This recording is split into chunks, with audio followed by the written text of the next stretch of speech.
Okay. We are rolling, so we will review the session from yesterday. And then once I've reviewed the session, I am happy to stay online and answer questions or help people with this process. So the first thing that we talked about in the session was last week. And what we did last week, we set short to medium term goals that were pretty much, I guess you could say, for the most part, golf related. So the framework that we used last week to do that, can anyone remember? Does anyone want to take a shot at the framework we used last week? I can give some clues.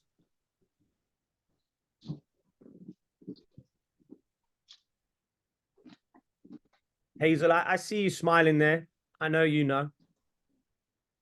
Anyone want to take a just you can come off mute and say it, or you can take a shot in chat. Okay, awesome.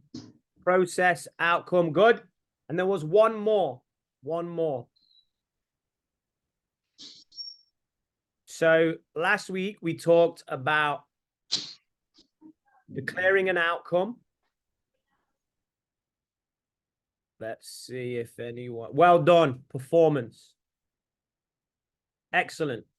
So last week we focused on short to medium term goals that were pretty much for the most part golf related. And we used a framework where we decided on an outcome we want. We decided on a performance metric that we could use to measure our progress. And then we decided on a process goal that would support both of those. So an example would be, I want a scoring average of 78. A performance metric for a lot of people, they talked about hitting the ball further. So building speed, hitting the ball further. So that's something that we could measure.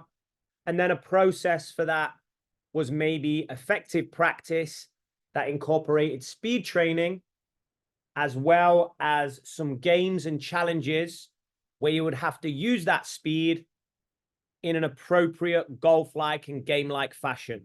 Otherwise, it won't transfer. So very, very good framework, because what you'll find from most junior golfers is they'll spend a lot of their time looking at outcomes. They may or may not look at some performance metrics from time to time, but they'll never, ever really set process goals. So by doing it this way, what we're doing when we set a process goal, we're helping the junior golfer control what they can control, developing good habits that are probably related to the 9 PCDEs we've discussed. When they're looking at performance metrics, what we're doing is we're helping them plan and regulate. And if the score that they want, if the scoring average is not quite coming, but they can see the performance metrics changing, that can be encouraging, that can be confidence building. And then obviously the outcome is out of the student's control. They cannot control their scoring average. Too many variables in that. And if you try and control what you can control, you'll probably be stressed, likely to lead to increased chances of burnout. So this is a very, very good goal setting framework that we use for short-term or medium-term goals, golf related. Now, as you can see by the title, this week, we changed it up. We looked at long-term goals, and these goals can be big, scary. They could be a job that I want in the future. Although I encourage students maybe not to think of a job. For some of the younger students, we don't know what jobs are going to be around when they're going into the world of work. So I encourage them to maybe think about a problem they see in the world that they would like to solve. They could also be golf related, but big golf related goals like D1 college, PGA Tour, win the USAM, win the Masters. So something that's way further down the line, that's way more intimidating. And what we would do in response to setting a goal of that size, of that magnitude, we created a slightly different framework. And that framework was, does anyone want to have a go at this in the chat? I will give a clue.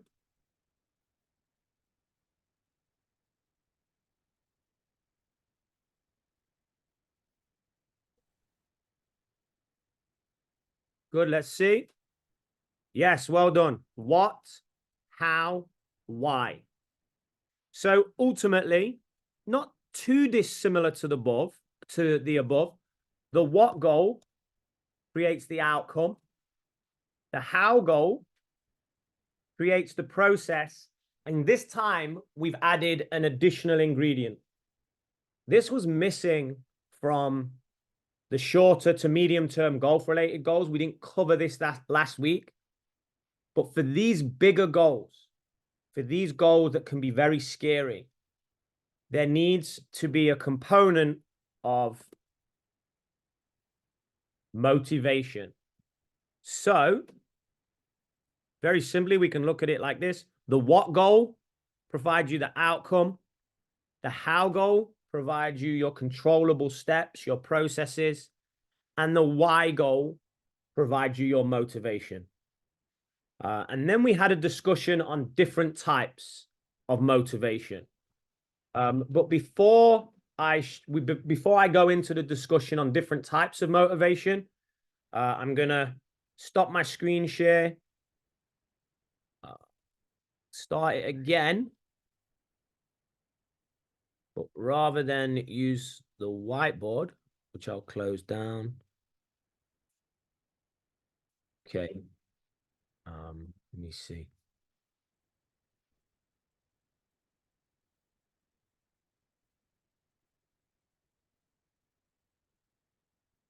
Okay, hopefully everyone can see my screen now. And if I go like this and go like this, we should be ready to roll. So this is the video we watched in class.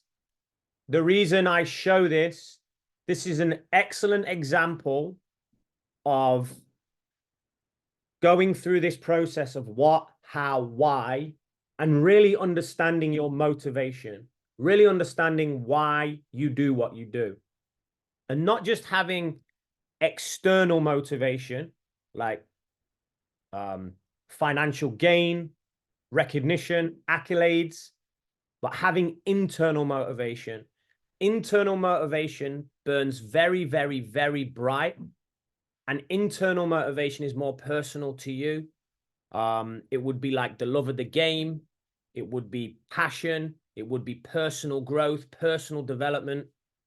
And in general, coming from an evidence-based standpoint, internal motivation is going to burn brighter during adversity, during stress, during pressure than external motivation.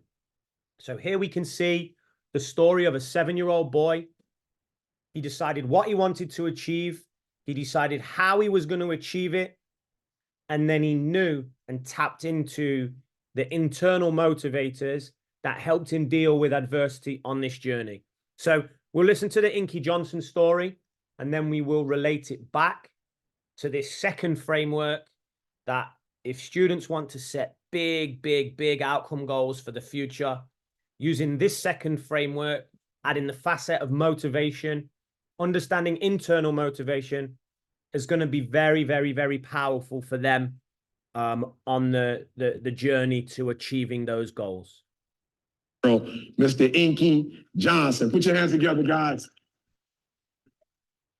Every day I'm chasing something different. Every day the way I operate is totally different. And it's not about the product for me as much as it is about the process. And what I mean about the process saved my life.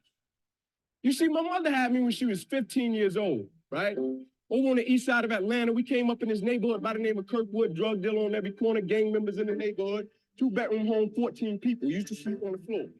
Got the opportunity to sleep in the bed one time out of the week. It was 6 of us in the bed, 3 at the foot, 3 at the head. And I came up with this dream pretty quick. I said, man, I want to go to the NFL because I had 8 uncles in that house, all 8 of which are still going in and out of prison. And so pretty quick, I said, man, I want to go to the NFL. So I went to my big cousin Tamar one night. I said, man, listen, I want to go to the NFL. So we got to work for this thing. So the thing we're going to do every night, we're going to be patient. We're going to engage in consistent action. Every night, we're going to race light pole to light pole, no shooting. So every night we would get out in the street, race light pole to light pole. One night, a coach came down the street. He signed me and my cousins up for organized sports, right? First time being in organized sports. We get in organized sports. The thing was, after practice, everybody would leave to go home. And I always had to sit on the bench and wait on my mother because she worked that way. And so when my mother would show up in the park, it would be about 10 o'clock, 10:30 at night. So I'm sitting there, and when my mother would pull up, she drove an old Buick Regal, hubcaps off the car, seats torn up, the car was all beat up. And she would pull up in the park, 10:30 at night. I would jump off the bench. I would sprint over to my mother. I would say, Mom, if you don't mind, can you please sit back in your car and turn on your car lights? I have to do some extra drills. I have to go to the NFL, so you never have to work another day in your life. And I knew my mother was tired. And every night, my mother would sit back in that car, and those car lights would hit that film, and he had a 7-year-old kid doing backpedaling drills, running sprints, running laps, chasing his dream to go to the NFL. But just beyond those car lights, I could always connect with my mother's eyes. It's what made me dig a little bit deeper. It made me push myself a little bit further. It made me work a little bit harder. It created a certain level of sweat equity in what I was doing. It created a certain level of pride in what I was doing. You know why people quit? People don't have pride in what they do. You know why people stop? They're selfish, and it's just about them. But when you have a bigger purpose to why you're doing what you're doing, and you want to honor the sacrifices that others have made for you, it's nothing for you to keep going when you hit adversity.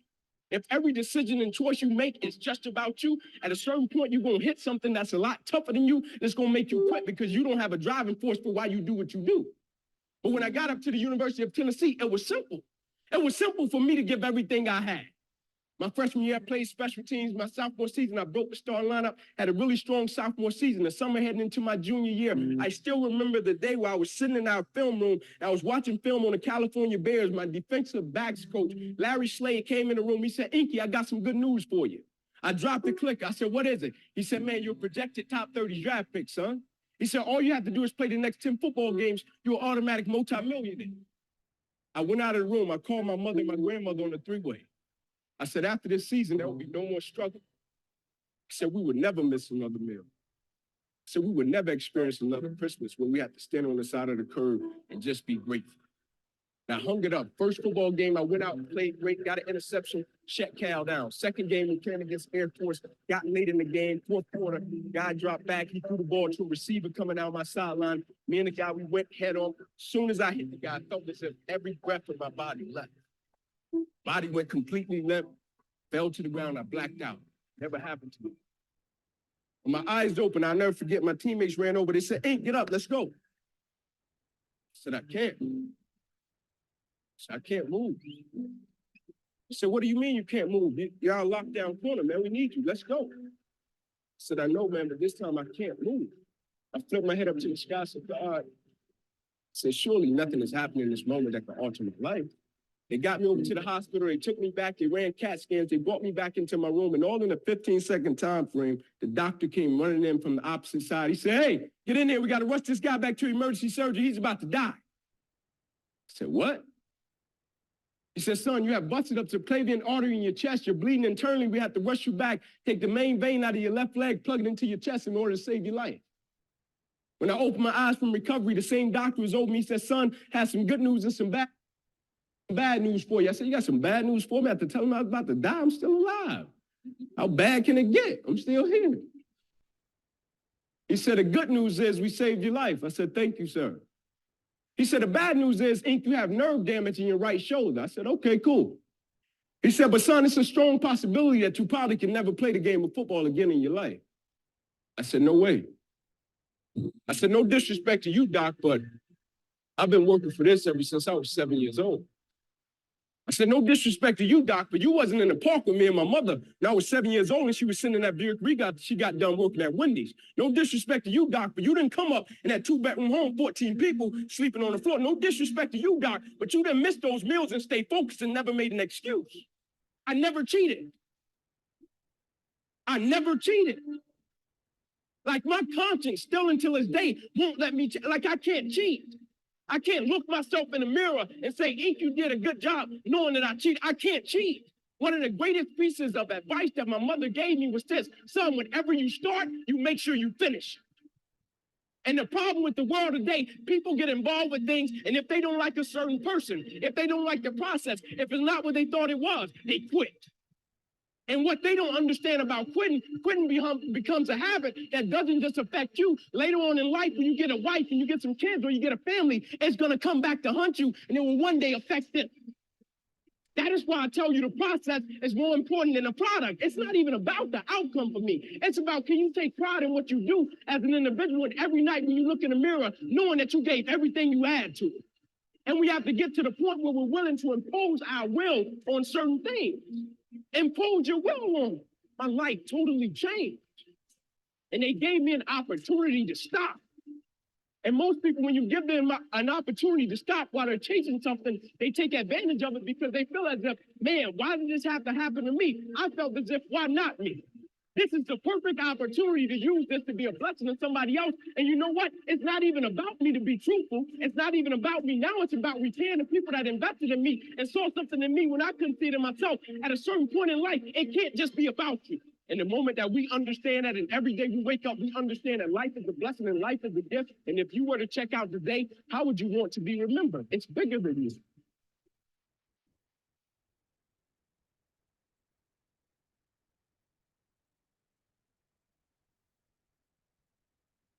Okay, so very powerful video, very, very motivational. I can't even imagine how many times I've seen it. And every time I watch it, it still has a positive impact on me. So we can undo some of this. And let's zoom in a little bit more on this framework. So what did he want to achieve? Students in class did very well answering that question, quite simple. How did he want to achieve it? And why? And really, it was this portion that we tapped into. Why provides you, as I've said, your motivation. How provides you your controllable steps, your process, and what provides you the outcome. So his big long-term goal as a child, very, very simple, one goal, playing the NFL. He mentions in the video probably around about 4 processes that really support this goal, that are really within his control. So number 1, even before he was signed up for organized sports, even before he was playing football, him and his friend decided to run light pole to light pole. That was it. Let's just run light pole to light pole. Let's get fast. Something that they could control. They weren't in a team. Fortunately enough, someone saw this and signed them up for a team. So now the next process was extra practice. So he talks about staying behind, putting additional practice in. While he was practicing, he never cheated. And by cheating, the students at the sessions, they rightly understood he was talking about not cutting corners. So if it's 10 reps, it's 10 reps full effort. If it's run 100 yards, you don't run 98 and slow down. You break the line, you're going full speed for 101. He never, ever cheated. He never, ever cut corners. And some students did a great job picking up. When he got told he was a #1 draft pick, he was watching film. So he's a student of the game. We talked a little bit about that in golf terms, might be studying your yardage book, looking at golf courses, planning the wind, writing down your process goals before the tournament, etc., etc. So very, very, very simple. 1 outcome goal, playing the NFL. 4 processes that supported this. Remember, these are low control. These are high control. So as a child, this is a very daunting goal. But if you can disassociate with this and focus on this, you make the goal less daunting. You make it more achievable in your mind because it's daily steps that you can control. You'll be relaxed and happier as you engage in this process. If it was just about the outcome, very, very daunting. So his daily effort was great. He was process orientated, and his why. So one of the main whys that was brought up was money, which is correct. Get his family a better life. The one that really resonated with me and the one that I speak to about the students was more about breaking a family cycle. So his uncles in and out of prison. There was some younger cousins in the family. And his ultimate goal was to break the family cycle of poverty and incarceration. He was going to be a role model. He was going to be the one that would change the course of the family. And he took great pride in that. And that was the motivator, the level of pride that he had to be an example to others. That superseded everything, because if it was solely about money, then he might have just followed in his uncle's footsteps. If it was solely about getting a better life, you could potentially do that through illegal activity. But this was about something deeper than that. This was about breaking the family cycle of incarceration, of in poverty, being a role model, and really changing the course for future generations.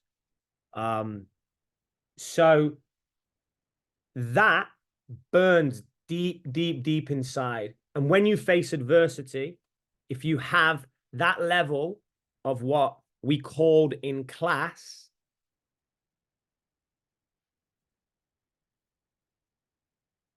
internal motivation, if you have that level of internal motivation, if you can understand your internal motivation, you'll be able to push through stress, push through adversity, which are all inevitable on any child's journey to a big goal. No matter what your goal is, you're going to face adversity, you're going to face stress. If you are internally motivated, you are less likely to quit. Now, is external motivation bad? Absolutely not. Absolutely not. It's fine to want gratification. It's fine to want money. It's fine to want accolades. It's fine to want awards. But what I want the students to be aware of is there is a tipping point where that motivator will stop and you'll be like, I'm done. And an internal motivator will continue. And that's all. That's, again, evidence-based and evidence-led. We talked a little bit about Tiger Woods. Why is Tiger Woods still playing golf when he has all the money in the world and all the accolades that have ever been created? Students gave some great answers about his son, being a role model to his son. He's had more fun with the game now. He loves the game. So he wants to keep playing for things outside of the external rewards. It's more of an internal motivation thing for him now. And that's why he keeps putting his body through what he's putting it through when it's maybe not necessary. And then we did talk about zero motivation. Some of the students said they had zero motivation to do their homework, but that's not true, because they do it. They just do it under duress from a parent or a teacher. So they have some form of motivation. It's just not that powerful, and it needs other people to help them. But they respond to that and then do it. Zero motivation would be, I have zero motivation to, and I use my example, to give up eating steak. Or I have zero motivation to jump out of an airplane with no parachute. So we talked a little bit about that, because every student at KOHR has some form of motivation towards the game of golf and towards improvement. And then it's about cultivating that. And then the final point that we made in class, because this got this part of it, the internal motivation, very, very, very hard to put down on paper. If you're 8 years old, 9 years old, 10 years old, 14 years old, 16 years old, 17 years old, it's very, very, very hard to tap into internal motivators. The intrinsic reason that we do things, it might not be there yet for that individual. So it's okay to not know what this is. It's okay to not know what this is. And it's okay to play golf for these rewards. What's not okay is to not try and answer this question. I was probably 26 before I started to try and answer this question. And ever since then, my life has been a higher quality. Since I've tried to think, what are my intrinsic motivators? Why am I doing what I'm doing? I've been more committed and I've been happier. And I still haven't got the answer right. I've read a lot of books. I've wrote a lot down on paper. I still don't 100% know what my internal motivation is. I haven't 100% formulated it to the level that I want to. But I started at 26. If you're starting this at 12, if you're starting this at 13, if you're asking yourself these questions, it can lay down an awesome foundation for you to, number one, be a very happy, motivated, fulfilled person. And number two, be very resilient, very gritty, and ultimately get as close as you possibly can to your ultimate goal. So that is everything that we went through. I'm going to stop the recording now. I hope that highlights the difference between last week, the shorter term goals that are a little less motivating and powerful, and then the longer term goals that, hey, I know I'm going to face adversity on this road. You know what? I need to understand my motivators. I am going to have to call on my inner strength to push through, grind, and to get to near to where I want to be. So I'll stop there and then I'll stay online and I'll answer anyone's questions. It was awesome with the final group, the blue group, last night, because some of them left golf, to my astonishment, and sat with me from 9:30 till 10:35 talking about intrinsic motivation and how they find it out and what can they do and things they can read. And we had some really philosophical, enjoyable, deep conversations. So credit to the blue group for wanting to learn. And now I'll stay online and I'll answer questions for anyone that wants to hang out. If you don't, if that was awesome, thank you for tuning in, and I'll see everyone on the weekend. Thank you. Thank you.